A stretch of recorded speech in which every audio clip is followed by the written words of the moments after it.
के बुद्धि पर या बौद्धिकता पर या प्रश्नों पर अपना प्रश्न छोड़ रही हूँ, अपना प्रश्न छोड़ रही हूँ कि भगवत सत्ता पर प्रश्न उठाने वाले अभी इंसान भी नहीं बने हैं, बात भगवान की करते हैं।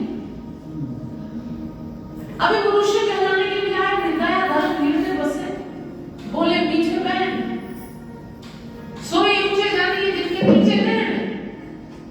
कल भी हम यही निवेदन कर रहे थे, यही चर्चा कर रहे थे कि सागर तब सागर कहलाता है जब सब नदियां उसमें आकर मिल जाती हैं, तब स्वरूप सागर असागर समुद्र बनता है। सब नदियों को अपने आप में मिला लेने की क्षमता जब हो जाती है तो वही जल स्रोत सागर कहलाता है। जब सबको अपने संग लेने का सामर्थ्य आ जाता है तभी उसका चरित्र बड़ा बनता है, विशाल बनता है। हृदय में दया जब सबके प्रति आ जाए, दया धर्म निर्भय बसे, बोले मीठे बहन, और जब शब्दों में मिठास हो, हृदय में दया हो, सोई ऊंचे जानिए, उन्हीं को हम कह सकते हैं कि भाई ये कोई बात बनी हुई है, जिनके नीचे हैं, जो दूसरे का सम्मान करना समझते हैं। आप ध्यान से देखना और अपनी श्रद्धा का, अपने विश्वास का वेदों पर, हमारे धर्म ग्रंथों पर, हमारे पुराणों पर भी अपनी श्रद्धा और विश्वास की रक्षा करने की भी एक जिम्मेदारी हमारी अपनी ही बन रही है अब के समय में। अपने अपने विश्वास की, अपनी अपनी श्रद्धा की रक्षा करना भी अपनी ही जिम्मेदारी है। कोई भी कितने हिले हुए लोग हैं हम, कितने डामाडोल हैं कि कोई भी आता है और कहता है ये क्या पढ़ रहे हो, ये क्या सुन रहे हो, इसको छोड़ो ये सुनो जी, तो सारी की सारी भीड़ मुंह उधर कर देती है। ये क्या कर रहे हो, ये देखो जी, सारे के सारे उधर हो जाते हैं। भगवान कोई ऐसे होते, भगवान कोई ऐसे होते, ये कौन सा भगवान है, ये भगवान कोई ऐसे होते हैं, और सारा विश्वास चकनाचूर, सारी श्रद्धा चकनाचूर, जो सुना हुआ है, जो जीवन भर का अभ्यास है, वो सारा टूट जाता है। सो इसीलिए कहा दुसंगम सर्वथा त्याज्य, ऐसों के संग बैठना नहीं, ऐसों के संग संगति नहीं करनी है जो भगवत सत्ता के विरोधी हो, जो भगवत सत्ता पर प्रश्न उठाने वाले हो।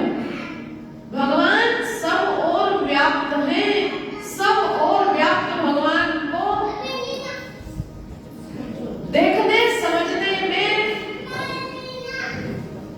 सब और व्याप्त भगवान को देखने और समझने में क्या हमारी योग्यता है?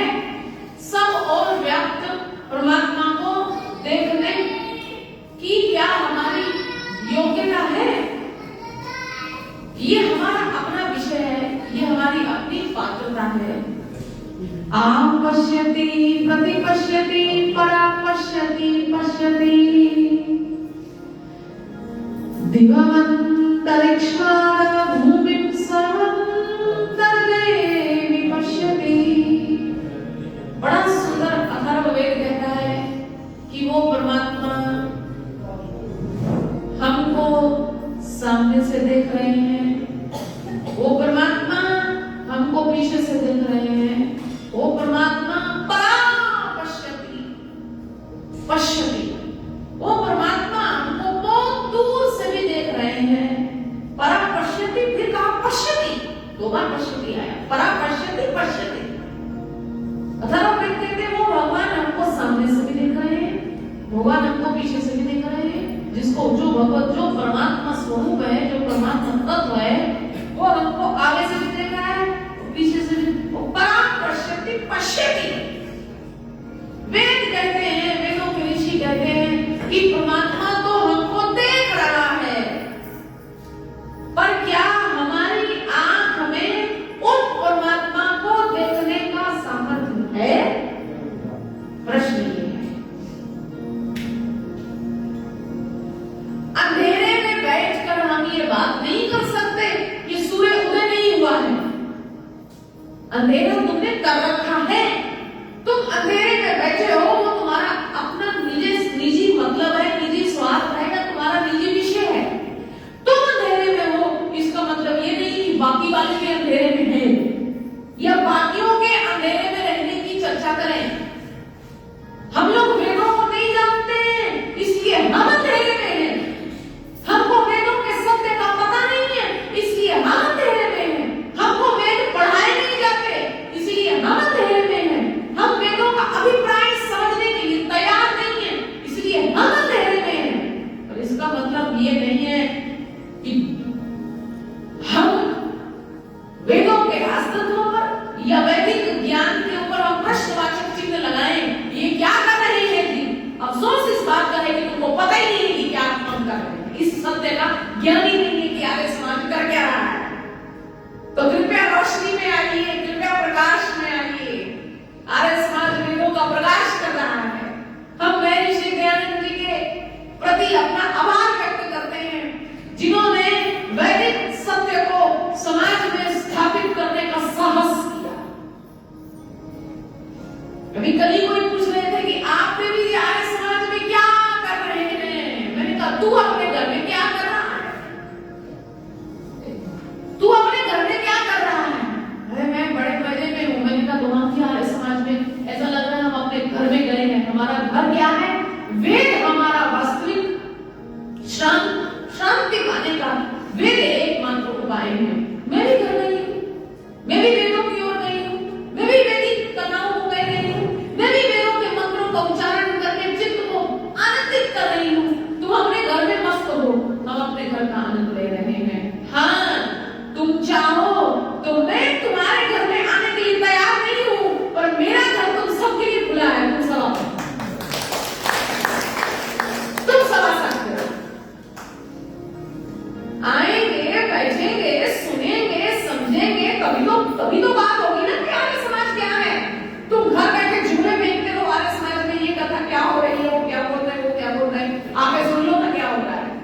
आके सुन के बैठो तो सही, पता तो चले।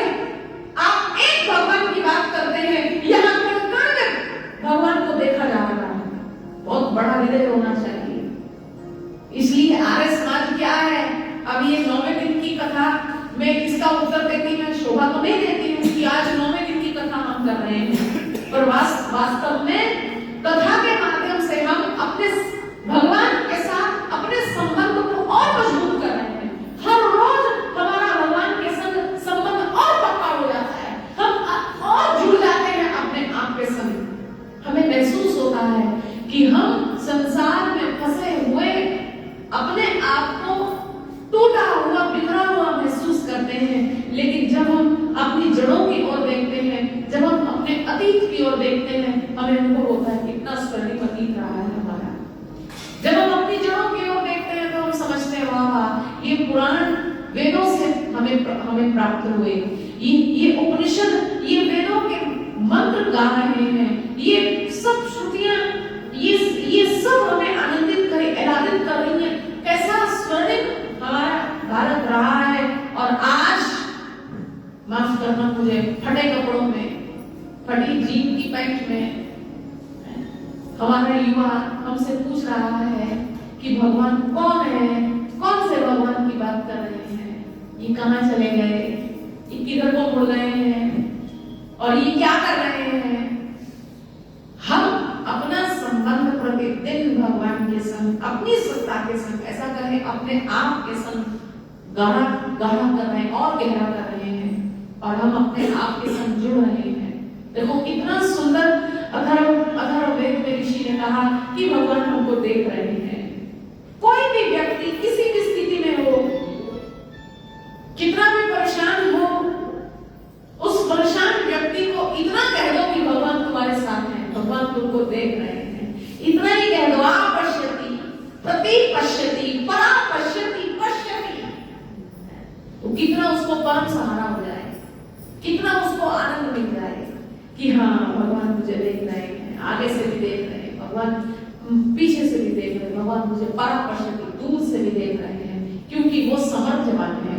और जो समर्थवान है, जो चारों ओर ओतप्रोत है, वो किसी भी सीमा में बंधा हुआ नहीं है। वो सीमाओं से बाहर, सीमाओं से आगे है।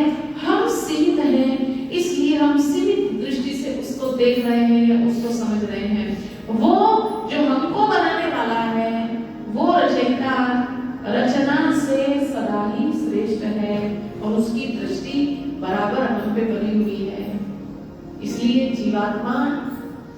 जीवात्मा अकेला नहीं है, जीवात्मा के भीतर ही परमात्मा का अंश विराजमान है। और जीवात्मा का ये जितना भी कार्य चल रहा है, जो भी संसार चल रहा है, ये केवल और केवल परमात्मा शक्ति के बल पर, परमात्मा शक्ति के आधार पर चल रहा है। बड़े मूढ़ है वो, ये युग है, बड़े घने अंधेरे में है, जो इस सत्ता के ऊपर प्रश्न करते हैं। बड़े गहरे घने अंधेरे में है, बहुत घने अंधेरे में है। माफ करना, मैं उनसे भी कहूं, मैंने कल भी इसी चिंतन पर प्रकाश डाला, वो भी बड़े अंधेरे में है, वो भी अविद्या में है, जो अपने कमाए हुए या अर्जित किए हुए ज्ञान का अभिमान कर बैठे हैं। ज्ञान का अभिमान ही मनुष्य को ले डूबता है। अच्छा, फिर तुमको समझाने के लिए कहूं, राम जी में और रावण में क्या भेद है? श्री राम है, ये श्री राम जानते हैं, ये श्री राम जानते हैं। श्री राम है, ये राम जानते हैं। लेकिन रावण के भीतर राम व्याप्त है, रावण के भीतर राम बसते हैं, ये रावण को पता नहीं है, ये रावण को पता नहीं है। नहीं समझे तो मैं एक बार फिर से कहूं, राम तो राम है, लेकिन रावण अपने भीतर राम जी को अनुभव नहीं करता है। तो क्या रावण बचा? ऐसे नहीं माना तो राम रावण को जनवाते हैं, मनवाते हैं, सामने जाते हैं, इंतजार करते हैं कि शायद ये देखकर समझ जाए। लेकिन वो देखकर भी नहीं समझा तो उसकी नाभि पे तीर मारना पड़ता है कि तू ऐसे समझ ले। तो अंत क्या हुआ? अंततः रावणपना समाप्त हो गया और रावण का रामपना जो है वो जागृत हो गया। रावण का रावणपना राम को सामने जाके मारना पड़ा, समाप्त करना पड़ा। वहां भी श्री राम समझ ले रहे हैं कि शायद ये इसको देख के समझ आ जाए कि मैं कौन हूं, लेकिन तब भी रावण समझा नहीं है, तो तीर मारना पड़ा। एक योगी की नाभि पे तीर लगता है, योगी के प्राणों पर एक पुराण पुरुष योगी के नाभि पर वार करता है। हटाया उसके प्राणों को, जा तेरा काम ही नहीं, तू समझ नहीं रहा है, तू अपने को अपने रावण पने को तो जानता है, पर तू रामपन को नहीं जानता है, इसलिए तेरा रावणपना हम समाप्त करते हैं। अंततः रावण समाप्त हुआ और एक श्री राम जो रामत्व है केवल वो शेष बचा। पर उस समय अब मैं प्रश्न ये पूछती हूं कि जितना समय रावण ने लिया, जितना समय रावण ने राम को अनुभव करने में लिया, फिर भी अनुभव नहीं किया, फिर भी खाली का खाली रहा। अब जब राम आए, तीर लगा, रावण मरा, तो राम कहता मरा, तो अब जानने से लाभ ही क्या? अब तो काम ही खत्म हो गया। अब जाने तो क्या जाना है, अब पता किया भी तो क्या, तो उसका क्या आनंद हुआ? और ऑन द कॉन्ट्रेरी, जिन्होंने अपने भीतर के राम को समझा, जिन्होंने भी अपने भीतर के राम को जाना, अपने भीतर के राम को समझा, उन्होंने तो जीवन के नजारे ले लिए, वो तो आनंदित हो गए। भले वो किसी भी जाति के रहे, भले वो किसी भी रूप स्वरूप के रहे, भले वो किसी भी रंग के रहे, भले वो किसी भी नस्ल के रहे, जिसने राम को जान लिया वो तो मौज में आ गया, उसको तो आनंद हो गया, उसको तो सुख हो गया, वो तो अद्भुत शक्ति का भंडार हो गए। इसलिए जो जान जाता है, समय रहते जो समझ जाता है, उसका तो कल्याण हो जाता है। और जो सारी जिंदगी प्रश्नवाचक चिन्ह उठाता रहता है, ये है भी कि नहीं है, ये है भी कि नहीं है, ये है भी कि नहीं है, ये है भी कि नहीं है। पौधा भी मैं हर बार कहती हूँ, पौधा भी तुम एक बार लगाओ, 10 बार उखाड़ के देखो कि जड़ पकड़ी भी कि नहीं पकड़ी। जड़ पकड़ी, सारी जिंदगी पौधा जड़ ना पकड़ पाए, सारी जिंदगी जड़ ना पकड़ पाए पौधा, अगर बार बार उसको खोद के देखते रहेंगे। सो हम भारत भूमि पर हम लोग पैदा हुए हैं, भगवत विश्वास, भगवत श्रद्धा लेकर पैदा हुए हैं। मैं तुमको एक बात कह दूं, हमको जितने भी हम पुराणों की कथा करते हैं तो हम सबसे कहते हैं हम ही कहते हैं सबसे श्रद्धा बनाओ, श्रद्धा बनाओ, श्रद्धा बनाओ, विश्वास बनाओ, विश्वास बनाओ, विश्वास बनाओ। जबकि श्रद्धा और विश्वास अगर है तभी भगवत रास्ते पर आना, बनाना नहीं। ये होना चाहिए तुम्हारे भीतर। और भारत में पैदा हुए हैं तो श्रद्धा और विश्वास लेकर पैदा हुए हो। भारत में पैदा इसलिए हुए हो ताकि परमात्मा तत्व को समझ सको। विश्वास को लेकर पैदा हुए भाई, श्रद्धा और विश्वास को लेकर पैदा हुए हैं। भारत में पैदा होने का गौरव इसलिए है, भारत में पैदा इसलिए हुए हैं क्योंकि श्रद्धा और विश्वास है। अब परमात्मा को जान लिया जाए, अब परमात्मा को समझ लिया जाए, अब वेदों का अमृत पी लिया जाए। भारत भूमि पर पैदा होने का मतलब ही यही है।